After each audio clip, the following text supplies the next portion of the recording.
नमस्कार. आपल्यासोबत असं कधी होतं का की आपण अगदी शांतपणे काहीतरी काम करत असतो आणि पुढच्याच क्षणी आपलं मन कुठल्यातरी जुन्या आठवणीत किंवा भविष्याच्या चिंतेत पार हरवून जातं?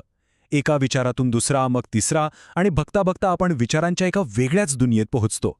हे भटकणारं मन, आपण सगळेच याला खूप जवळून ओळखतो, नाही का? पण कधी विचार केलाय की एक साधा विचार तो आपल्याला कुठपर्यंत घेऊन जाऊ शकतो? हा प्रश्न काही आजचा नाहीये. हजारो वर्षांपासून विचारवंत आणि साधक यावर चिंतन करत आले आहेत. आणि आज आपण 2500 वर्षांपूर्वीची एक कथा ऐकणार आहोत, जी या प्रश्नाचं एक इतकं प्रभावी आणि कालातीत उत्तर देते की ते आजही तितकंच खरं वाटतं. तर मग आपला आजचा प्रवास कसा असेल? आपण एका तरुण भिक्खूच्या मनाच्या प्रवासातून सुरुवात करणार आहोत, जो आपल्याला थेट बुद्धांच्या एका शक्तिशाली गाथेकडे घेऊन जाईल. आपण त्या गाथेतल्या काही महत्त्वाच्या शब्दांचं रहस्य उलगडू आणि मग पाहू की हे हजारो वर्षांपूर्वीचं ज्ञान आज आपल्या धावपळीच्या जीवनात कसं उपयोगी पडू शकतं. आणि हो, शेवटी हे ज्ञान प्रत्यक्ष कृतीत कसं आणायचं यासाठी एक छोटीशी पण खूप महत्त्वाची कृती सुद्धा पाहणार आहोत. चला तर मग हा प्रवास सुरू करूया. कल्पना करा, श्रावस्तीचं ते प्रसिद्ध जेतवन विहार, जिथे हजारो भिक्खू बुद्धांच्या मार्गदर्शनाखाली साधना करत आहेत.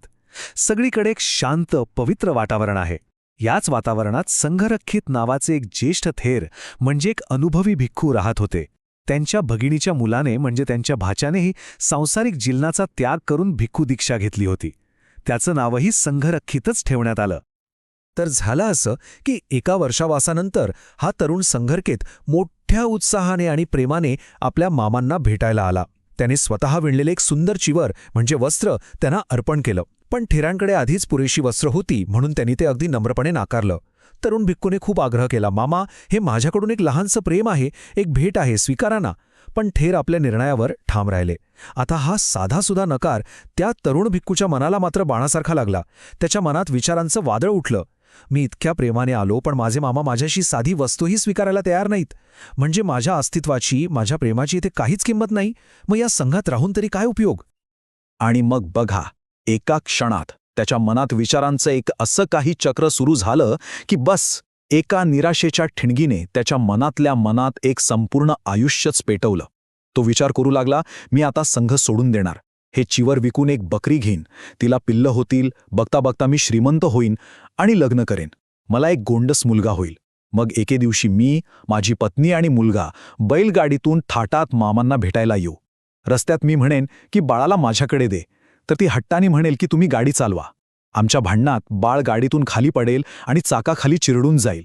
मला इतका अनावर राग येईल की मी त्याच चापकाने पत्नीला मारेन. बघा तर, एका छोट्याशा नकारापासून सुरू झालेला विचार त्याला एका काल्पनिक कौटुंबिक शोकांतिकेपर्यंत घेऊन गेला. अविश्वसनीय आहे हे, नाही का? आणि गंमत म्हणजे तो जेव्हा हे सगळे विचार करत होता, तेव्हा तो आपल्या मामांना पंख्याने वारा घालत होता. आणि आपल्या विचारांच्या धुंदीत जेव्हा तो काल्पनिक पत्नीवर राग काढत होता, तेव्हा नकळतपणे त्याने तो पंखा थेट आपल्या मामांच्या, त्या थेरांच्या डोक्यात मारला.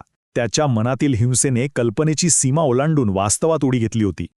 तेव्हा थेरांनी, ज्यांना आपल्या प्रगत साधनेमुळे त्याच्या मनातील विचार आधीच कळले होते, त्यांनी अगदी शांतपणे पण मार्मिकपणे विचारलं, अरे, तू आपल्या बायकोला तर मारू शकला नाहीस, मग या वृद्ध भिक्खूला का मारत आहेस?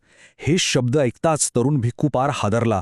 आपली सगळी काल्पनिक कथा मामांना कळली आहे हे लक्षात येताच तो शर्मेने आणि भीतीने तिथून पळून जाऊ लागला. इतर भिक्खूंनी त्याला पकडलं आणि नेलं थेट बुद्धांसमोर, ज्यांच्या केवळ उपस्थितीनेच मोठमोठी वादळं शांत व्हायची.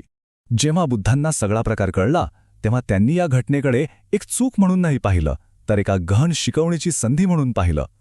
त्यांनी त्या घाबरलेल्या तरुण भिक्खूला अगदी जवळ बोलावलं आणि त्याला मनाच्या स्वभावाबद्दल सांगितलं.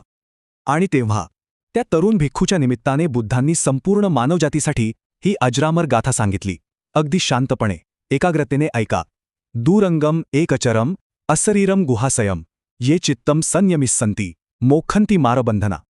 याचा भावार्थ आहे, हे मन किती दूरवर भटकतं, एकटं फिरतं, त्याला शरीर नाही तरी ते हृदयाच्या गुहेत लपलेलं असतं.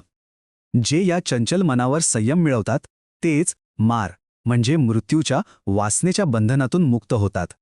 आता बघा, ही गाथा त्या तरुण भिक्खूच्या अनुभवाला किती अचूकपणे लागू होते. त्याचं मन दूरवर भविष्यात भटकलं होतं.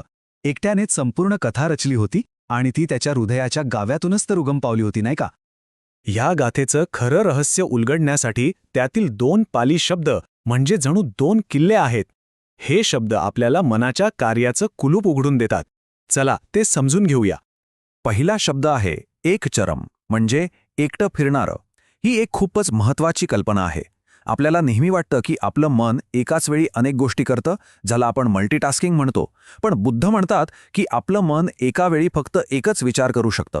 एका विचाराचा उदय होतो, तो अस्त पावतो आणि मगच दुसरा विचार सुरू होतो. हे अगदी त्या भिक्खूच्या बाबतीत झालं तसंच. त्याच्या मनात विचारांची एक साखळी होती, एकामागे एक, पण एका क्षणी एकच. आणि दुसरा शब्द तर आणखी खोल आहे, गुहासयम, म्हणजे गुहेत वास करणारं. ही गुहा म्हणजे काय, तर आपलं हृदयवथू, म्हणजे आपल्या चेतनेचं केंद्र. आपले विचार कुठून तरी वरवर येत नाहीत, तर ते आपल्या अस्तित्वाच्या खोल गाभ्यातून, या हृदयरूपी गुहेतून उगम पावतात. हे अगदी आपल्या अंतर्मनासारखं आहे, जिथे आपल्या सगळ्या भावना, वासना आणि विचार दडलेले असतात आणि नकळतपणे आपल्या कृतींना दिशा देत असतात. ठीक आहे, ही झाली 2500 वर्षापूर्वीची गोष्ट. पण याचं आज काय, आपल्या या धावपळीच्या डिजिटल युगात याचं काय महत्त्व आहे? खरं सांगू, ही गाथा म्हणजे जणू आपल्या मनासाठी एक युजर मॅन्युअल आहे, एक नकाशा आहे. तो आपल्याला मनाच्या अज्ञात प्रदेशातून सुरक्षितपणे मार्ग काढायला शिकवतो. चला, आजच्या जीवनातली काही उदाहरणं पाहूया. समजा कामाच्या ठिकाणी कोणी काही बोललं तर अनियंत्रित मन काय करतं? ते त्या भिक्खूप्रमाणेच विचारांच्या जाळ्यात अडकतं, राग वाढवतं आणि त्याचा परिणाम कामावर होतो. ही तीच विचारांची साखळी आहे. याउलट प्रशिक्षित मन तो विचार ओळखतं, त्यामागची भावना स्वीकारतं आणि पुन्हा शांतपणे कामावर लक्ष केंद्रित करतं. मोबाईलचं एक नोटिफिकेशन आलं की अनियंत्रित मन तासनतास स्क्रोलिंग करत राहतं. पण प्रशिक्षित मन मात्र ठरलेल्या वेळीच नोटिफिकेशन तपासतं. नात्यात वाद झाल्यावर अनियंत्रित मन तोच वाद उगाळत बसतं, मनातल्या मनात काल्पनिक भांडणं करतं. पण प्रशिक्षित मन रागाला न वाढवता विधायक संवादाचा मार्ग शोधतो. तर हे ज्ञान समजून घेणं ही पहिली आणि सर्वात महत्त्वाची पायरी आहे. पण यावर प्रभुत्व मिळवण्यासाठी सराव तर हवाच. सुदैवाने यासाठी आपल्याला कुठेही दूर जायची गरज नाहीये. चला, एक सोपी पण अत्यंत प्रभावी कृती पाहूया, जी कोणीही कुठेही आजपासून सुरू करू शकतो. या सरावाच्या फक्त 3 सोप्या पायऱ्या आहेत. पहिली पायरी ओळखा, म्हणजे ज्या क्षणी आपलं मन विचारात किंवा चिंतेत भटकू लागलं आहे, तो क्षण फक्त ओळखायचा. दुसरी पायरी नाव द्या. त्या विचाराला मनातल्या मनात एक लेबल द्यायचं, जसं की नियोजन, चिंता किंवा दिवसास्वप्न.